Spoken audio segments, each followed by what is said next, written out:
In today's tutorial video, I'm going to walk you through the process on how to clone apps on Android. By cloning apps, you can use two versions of the app and use both of them at the same time. To do this, you'll need to head over to your settings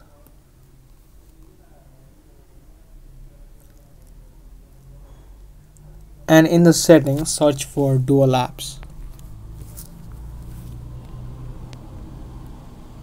Yours could be different. Yours could also be cloned apps. So make sure you search both of these. After you enter the dual app section, here it will show you all the apps that you can create a dual app or a clone app.